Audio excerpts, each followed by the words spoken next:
Hello everyone and welcome back to Cooking with Suzanne. So today in celebration of Bastille Day, we're going to be making Gougeres. It's just a wonderful, delicious little cheese puff and absolutely great with a glass of champagne. So let's get started. So I have here 8 tablespoons of unsalted butter or 4 ounces, which I'm adding to a medium-sized saucepan. To that, we're going to add a half a cup of water and a half a cup of whole milk. By the way, you can use all water if you prefer. So we'll just get that on the stove, and what we want to do is get the butter melted and the liquid boiling. But as soon as it comes to a boil, you will be ready to add your next ingredient. You don't want to let it boil for a while, because then the liquid will evaporate and you won't have the right amount anymore. So once it's come to a boil, we will add 1 cup of unbleached all-purpose flour all at once. And you need a wooden spoon to mix this. I think I'll take these 2 out. So you need a wooden spoon to mix it, and you're going to whisk it vigorously for about 2 minutes until you have a nice smooth ball. And there should just be a very light coating on the bottom of your pan. And that's when you know that it is ready for the next step. So let's talk about our other ingredients while our butter is melting and our water and milk is coming to a boil. Looks pretty good. I have it on high right now. So we need 1 cup of unbleached all-purpose flour. To that, we're going to also add a half a teaspoon of kosher salt. So I'm just going to take the salt and put it right on top of my flour, and we will add that all at once. And then we have, it will take 4 to 5 eggs. You will start with 4 eggs, but always have a backup egg in case you need it. You may need to add the white of a 5th egg, but we'll see as we make it. And it could be different depending on the temperature in your room, in your home. So anywhere from 4 to 5 eggs. It's also nice to have your eggs at room temperature. It will incorporate into the dough a lot easier. And then we have 1.5 cups of Gruyere cheese. If you're not a Swiss cheese fan, a Gruyere cheese fan, you could use cheddar cheese. But the classic Gougere has always been made with a type of Swiss, an Emmentaler or a Gruyere cheese. You could also, if you have some white pepper, grind some nice white pepper into your mix. I don't have any here, so I can't use any. And this is still melting. As you can see, I have quite a large amount. I have a 5-pound block of Gruyere cheese here. So I have lots of wonderful ideas to make with that, including a quiche, which I think would be delicious for a nice celebration today for Bastille Day. So when I'm done with this, I think that's what I'm going to make. So in regard to the eggs, you do want to add them 1 at a time. And with the Gougeres, you can, once they're completely baked and cooled off, you can split them and put a filling in them.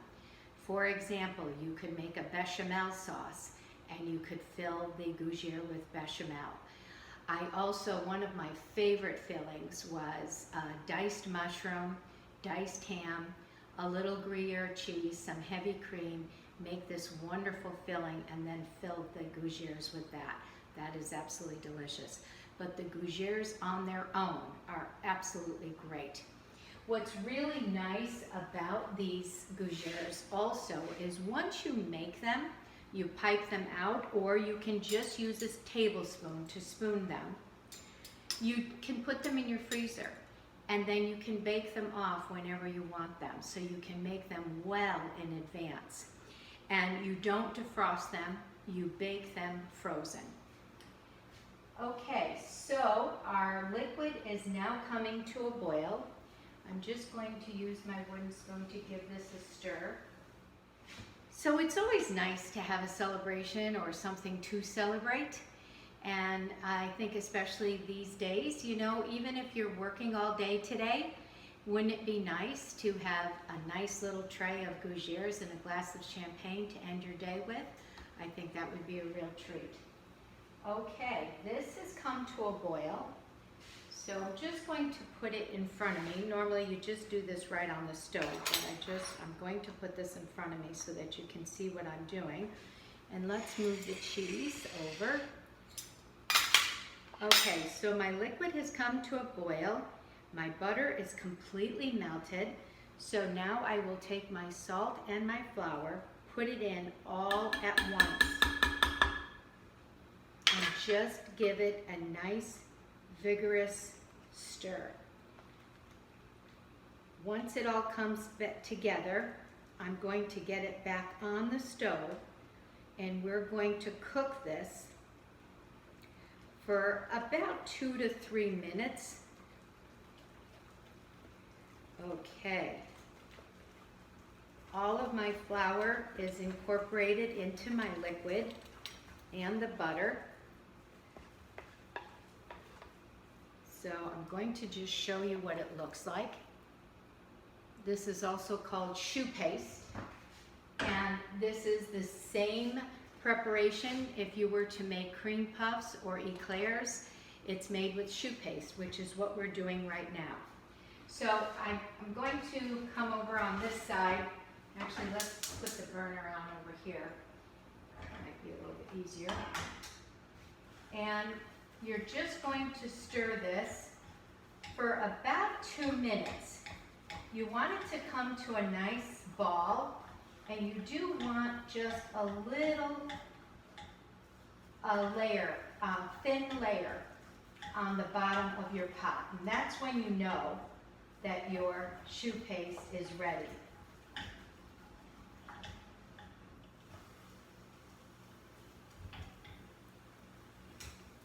Okay, so that took about 2 to 3 minutes, and hopefully you can see the nice ball of choux paste we have here.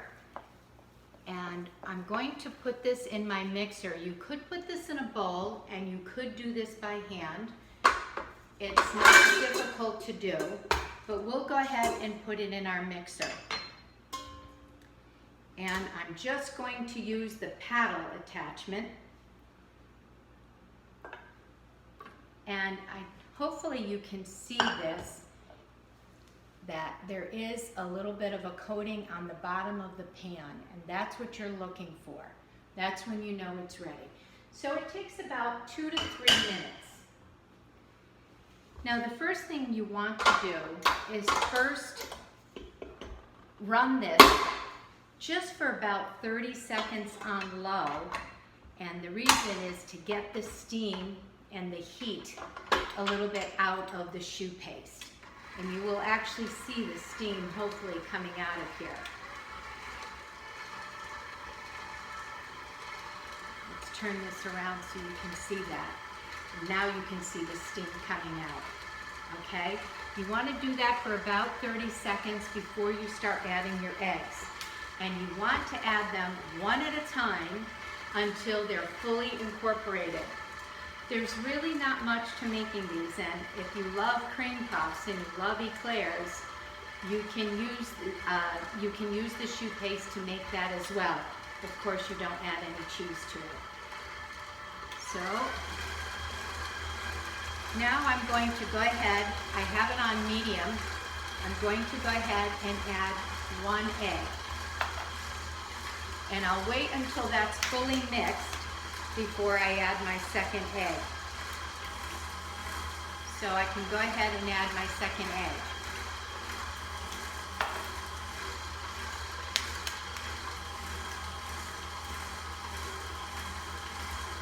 By the way, I do have my oven at 425 degrees. As soon as I put the Gougeres in the oven, I'm going to drop it to 375. And cook them for about 12 minutes. And then I'll rotate the pan and I'll cook them for another 12 to 15 minutes. It is important to make sure that you cook your Gougeres fully, because if you take them out too soon, your Gougeres will collapse. And that's probably the biggest problem, or the only problem people have in making these. Add my third egg.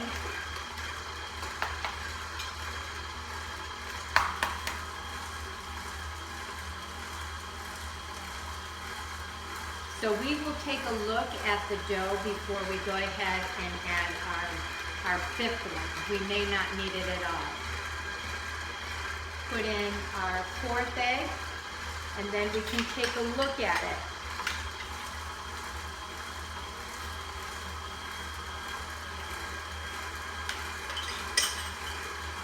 Before adding, this would be the time to add a little bit of white pepper.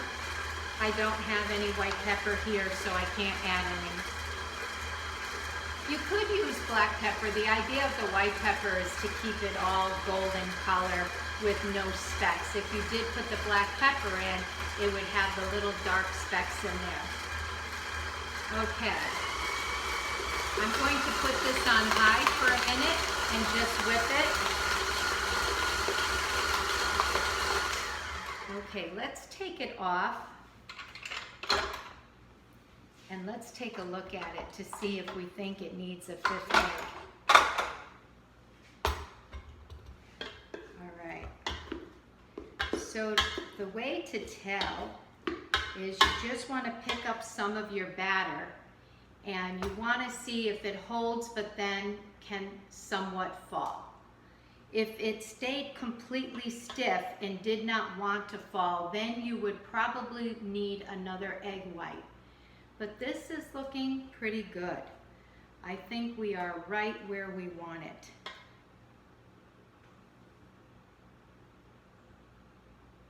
There we go. Yeah. That looks good. Okay. And it's nice and shiny. So I think now we can just do our final step, which is to add our cheese.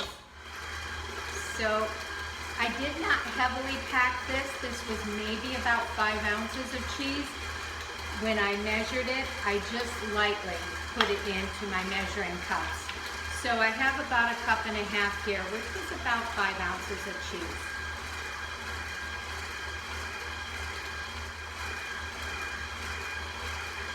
And this recipe makes a good amount, and it's very easy to cut this recipe in half. Okay, all of our cheese is in. I'll raise it one more time.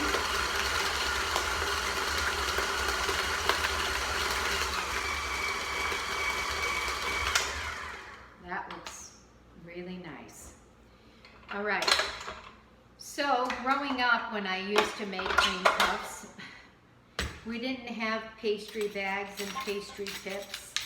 So we used to just use good old-fashioned tablespoon, which you can definitely still do here, and it works just fine.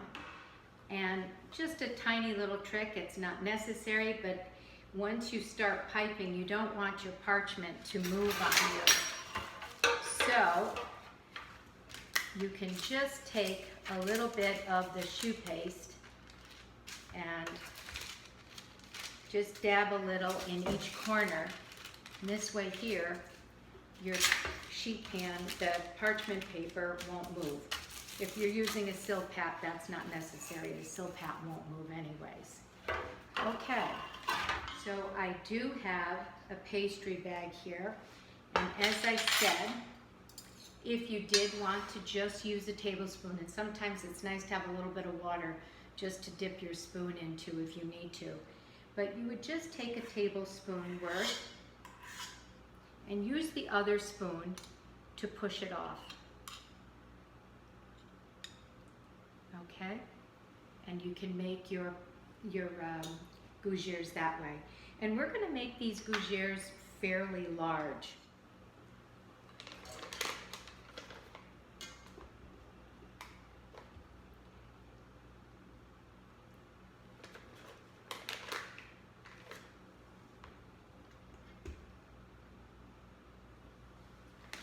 So here's our tray. So So what I like to do is I always stick the pastry bag down into the tip, just so the batter doesn't come out before I'm ready for it. And you just turn and squeeze and turn and squeeze, and all the work is done with if you're right-handed, with your right hand. The left hand is just a guide. If you're left-handed, it's just the opposite. Okay, and you want plenty of space in between because they do need the room and the air to puff up and rise. So we'll make these a good size.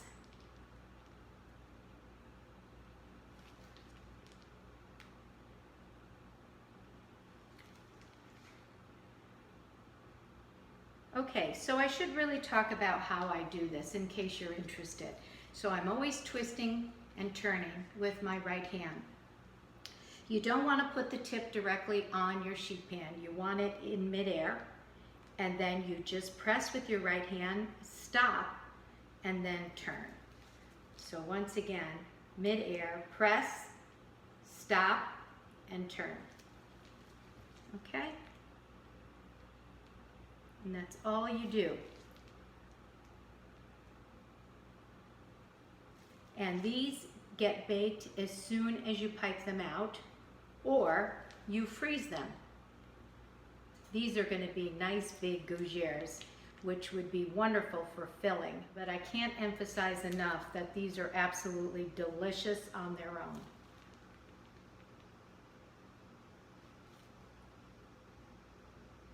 So, I have my oven at 425. I'm going to put these in. I'm going to drop my oven to 375. I'll set a timer for 12 minutes. I'll rotate the tray, and then it'll take an additional 12 to 15 minutes. We'll see. We'll take a look and I'll let you know. And of course, everyone's oven is different. So that's always the reason why I like to give you an approximation, because everyone's oven does cook differently, whether it's gas or electric. So let's get these in. I'm excited. So while those are baking, we'll make some more. And once again, I'm just going to give you another demonstration. I'm going to squeeze to get the batter down into the tip and just keep turning so that you can see the batter coming out, and this is nice and tight. So once again, we'll just add a little bit to the corners. So keep your tip in midair, squeeze, release with your right hand. Once again, your left hand is just a guide. Squeeze, release, and just kind of go around it, just so that you don't have a point, okay?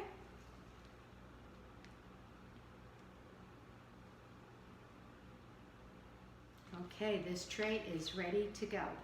I think we can make one more tray.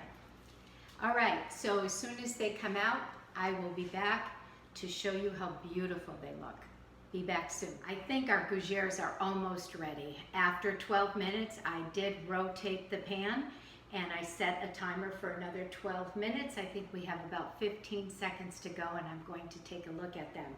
They look beautiful. Okay, champagne. It's a wonderful complement with the Gougeres. And today is a perfect day to enjoy a glass of champagne in celebration of Bastille Day. That's my timer. I'm going to go take a look at them. Don't go away. I'll be right back. Okay, I set my timer for just another minute. And the way to tell whether your Gougeres are ready or not is you just lift one up, and they should be perfectly weightless. They should feel absolutely no weight to them at all. And I think they'll be ready in about 1 more minute. So I have here a bottle of Veuve Clicquot, which I think would be perfect with the Gougeres. A bottle of sparkling rosé would be nice. And of course, a lovely white wine from the Loire Valley would be absolutely delicious with these Gougeres as well. I think that if I open this now, there won't be any more work to be had for the rest of the day. So I'll be patient and wait till later on to open this. So these took, let's see, 12. So they took 14 more minutes. So when you lift them, they're hot, but when you lift them, they should be nice and light. And here are our beautiful Gougeres. They're nice and large. At the restaurant, when we used to serve these for weddings, of course we didn't make them this large, but these look absolutely great. So just get them on your platter, and these are definitely best eaten nice and warm. So if, as I said, if you're not ready, you definitely want to leave them room temperature on your tray and just pop them back in the oven, 300 degrees, just to warm them up. You're not looking to cook them any further. You just want to warm them up. So here we have our beautiful tray of Gougeres ready to be eaten. And by the way, I'm going to come around so you can get a good peek at them. Here we go. So here they are, and they are really, really good. I do want to mention, before I say goodbye, that I put the other Gougeres in the freezer on the tray, piped them all out on one tray, and I have them freezing up in the freezer. Once they're completely frozen, I will put them in a freezer Ziploc bag and keep them stored that way. And then when I'm ready to bake them off, I'll just put them on the tray. It's also important to have your Gougeres a good 2 inches apart so that they can puff up and cook nicely. The other thing I want to mention to you while I have you is that if you do want to make profiteroles, if you want to make cream puffs, profiteroles is when you add ice cream to it. Cream puffs, you can add pastry cream and lightened with whipped cream or just whipped cream. You want to use this recipe exact, taking out the cheese, obviously no cheese, but adding 1 tablespoon of sugar to your batter. So you would add your tablespoon of sugar to your milk, your butter, and your water, and when you put in your flour, make it exactly the same way. Just add your sugar to your milk and butter and flour. Okay? All right, that's it. Happy Bastille Day to everyone. I hope that you have 5 minutes to sit down and enjoy, relax, and celebrate. Take care, everybody, and see you again soon. Bye now. I really should open one of these up, shouldn't I, so that you could see them. I just thought about that. You see how they're very, very airy inside. They're just, I can come around also so that you can see how nice and airy they are inside. There. Now I think I may just have to eat this one. Okay, now we are officially done. Take care. See you soon.